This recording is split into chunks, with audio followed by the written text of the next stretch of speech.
Okay. It's another bad IBS day. And we are leaving in 2 days to go to Connecticut to search for a better diagnosis than IBS. IBS does not explain the stomach spasms that I'm having. I've been through 3 GIs. All three of them don't really know what's going on. I had H. pylori and a C. diff infection and SIBO prior to that, so infection after infection after infection, um, which just ripped through my gut. And of course, I was on a ton of antibiotics. And the IBS, maybe it's post infectious IBS. Um, there could be massive inflammation that we don't know about that's happening in my gut, but I'm having stomach spasms galore, regardless of what I eat, what I do, what I take, what I don't take. Nothing seems to sit well in my stomach at all. Um, yeah, it's getting very frustrating and very scary. I am currently managed on muscle relaxers to help with the stomach spasms, so baclofen and tizanidine, but the tizanidine gives me a headache. The baclofen makes me anxious. I was using Ativan. Ativan worked great. The problem is the psychiatrist I'm working with doesn't want to continue prescribing those, which I understand that. Benzopamines are not great to be on for longer than a certain period of time. I was on them for 6 or 7 weeks, got off of them without a problem. The baclofen actually helped getting off of the tizanidine, and the baclofen helped getting off of the Ativan. I didn't notice any kind of withdrawal from them at all whatsoever when I was switching over to the baclofen and the tizanidine. Um, the tizanidine, probably because it's chemically similar to Klonopin, in that it's similar in its action than to Ativan in regards to the way that it calms muscles down and calms the CNS system down. Um, yeah, so we are heading to Connecticut to meet with a neurogastroenterologist. Um, he's a neurologist and a gastroenterologist, kind of mixed in between the two. So I'm hoping and praying that he has some more answers and can run some more tests than the doctors here in this area. We live in Oregon, and so I've been to what I would consider the head of the gastroenterology people here. We went up to OHSU, and he's stumped in regards to what is going on and as to why my stomach's acting the way it is. So we are now in search of a different answer, different answers, more answers, better answers. Um, Hopefully we can find those. So we'll be leaving here Monday night. We're taking red eye out to Connecticut. Um, so to give you an idea, we're in Oregon on the Pacific coast, and Connecticut's way over there. Actually, we're going to be about a half hour away from New York City, which we are going to go see. So I'm excited about that, but I'm super nervous about flying because I do not fly well. And on top of it, I don't know how my stomach's going to be behaving. So I do have some Ativan saved up for the trip. So we'll see how well that goes. Um, yeah, this can't be IBS. It can't be post infectious IBS. The stomach spasms are constant, unrelenting. They happen all the time, no matter what I do, no matter what I eat. Everything seems to just set it off. Um, and I'm getting tired of being in pain. This is not a way to live. I'm constantly, popping a pill left and right just to stay on top of it, and to manage this is not fun at all whatsoever. Um, I haven't been able to drink coffee, so anything that's a stimulant, haven't been able to do. So caffeine is way out of the subject. Can't even touch that. And the thing that frustrates me is that Librix is one thing that I found that I thought would work well for me because the Ativan was working well.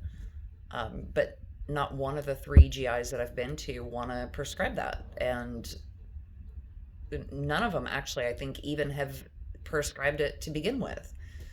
Um, and so to me, that's a huge disservice because we're not attacking the symptoms. We're not dealing with we're not managing my symptoms well at all. They're not being managed. Um, I'm working with a naturopath right now who is fantastic, who has been helping me out. And without her, I don't know where I would be.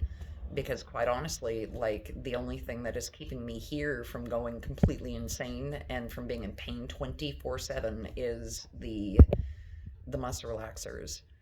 So, yeah, we will be leaving here soon to hopefully go get some more answers. I did have a MRIE done Friday. Believe me, that is not a fun test. They have you lay on your stomach, breathe in, hold your breath for quite a while, and that lasted. Oh my gosh, that MRI was about a half hour long, if not a little bit longer. So most MRIs are about that in regards to the amount of time that they take, but this one though, laying on your stomach the entire time was not fun at all. And then of course you've got to drink a ton of that liquid stuff that just does not sit right with your stomach and causes a bunch of issues. So I'm paying for that today. Definitely have a much more upset stomach today than I've dealt with in quite a while. So that's been interesting. So I'm hoping that that doesn't last till Monday, till the flight. Um, we will see. But anyway, though, yeah, I'm just hoping and praying that they find something there in Connecticut. So I'll be doing updates as I go out there. This is in search of a true diagnosis. Like everything that I've searched, my guts literally feel like they are bound up at all times. I don't I randomly do get that urge to go to the bathroom, like I've got to go now. That's maybe once in a great while. Other than that, though, it's like it's my small intestines. It's the small intestinal gut spasms that are happening that are just unrelenting. It's not necessarily colonic spasms. I do think I'm having colonic spasms, but not. I think it's the small intestines that are spasming more so than the colon. And I don't have a ton of gas. And so that's the thing, is that a lot of the GIs that I've met with are like, oh, well, these spasms, they might be because you've got gas and you're not, you've got malabsorption and blah, blah, blah, blah, blah. And I'm like, well, wait a minute, there's got to be a reason for that. So my B12 is low, my iron's low. I'm malabsorbing stuff. I'm literally shitting meat. Like I did a Zoomer test. It's called Gut Zoomer. And so most people pass plant matter, because our bodies just don't absorb plant matter. And so there's this like plant fiber. I, on the other hand, shit straight meat. So I don't even break down meat. And so I have been doing, I know that there's a lot of people that have said, go on a paleo diet. That's the best thing for you. Um, I'm not breaking down meat. So I have done paleo. I have tried paleo. That just doesn't work for me well. I've tried every diet there is, FODMAP. I've tried hiscostamine, the antispasmodics, the what I would like to say the light antispasmodics that they like to try to prescribe. So hiscostamine, dicyclamin. I used dicyclamin for several years up to this point with pretty good success actually, and it seemed to help, but this is not the same stuff. That was when my upper gut was kind of up in knots, and I needed it to just kind of release. That helped that. This is not the same thing. This is something totally different. And so I'm not too sure what this is, but it is not IBS. And if it is, it's, it maybe it is post-infectious IBS, I don't know, but the symptoms, these are debilitating. I would be on the floor curled up in a ball if I did not have my muscle relaxers during the day, or I wouldn't be eating, period. I'd just be drinking water. And even then, large amounts of water cause my guts to spasm. So, anyway, we are in search of a different diagnosis or a better diagnosis or a better way of managing my symptoms.